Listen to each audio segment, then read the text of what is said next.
BJP BRS party మన పిల్లల భవిష్యత్తు మీద ఏ దృష్టి పెడతలేదని చెప్పి స్పష్టంగా తెలుస్తున్నది. మీరు చూస్తున్నారు ఈ రాష్ట్రంలో అందరికంటే పిరికోడు కేటీఆర్ అని చెప్పి మనం స్పష్టంగా చూస్తున్నాం.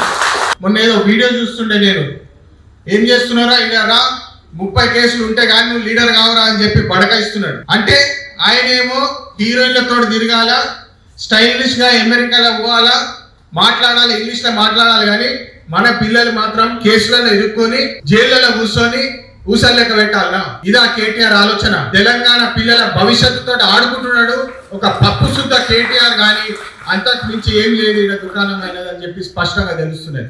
ఇక్కడ ప్రజాపాలనలో మనం చూస్తున్నాము, వివేక్ గారు ఏటీసీ సెంటర్లు తీసుకొచ్చే ప్రయత్నము, 65 ఏటీసీ సెంటర్లు రాష్ట్ర వ్యాప్తంగా ఇప్పుడు ఉన్నాయి.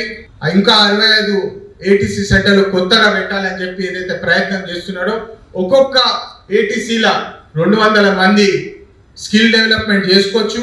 మన పిల్లలాడ పోయి చదువుకొని latest technology, artificial intelligence, skill development, ఈ అన్నిట్ల ట్రైనింగ్ తీసుకొని మంచి ఉద్యోగాలు తీసుకోవాలని చేసే ప్రయత్నం మనం చేస్తుంటే, వాళ్ళేమో చిల్లర రాజకీయాలు చేసి మిలిటెంట్ లెక్క చేయాలి, అది కూల్చాలి, ఇది కూల్చాలి అని చెప్పి కేటీఆర్ అందరినీ బడకాయిస్తాడా?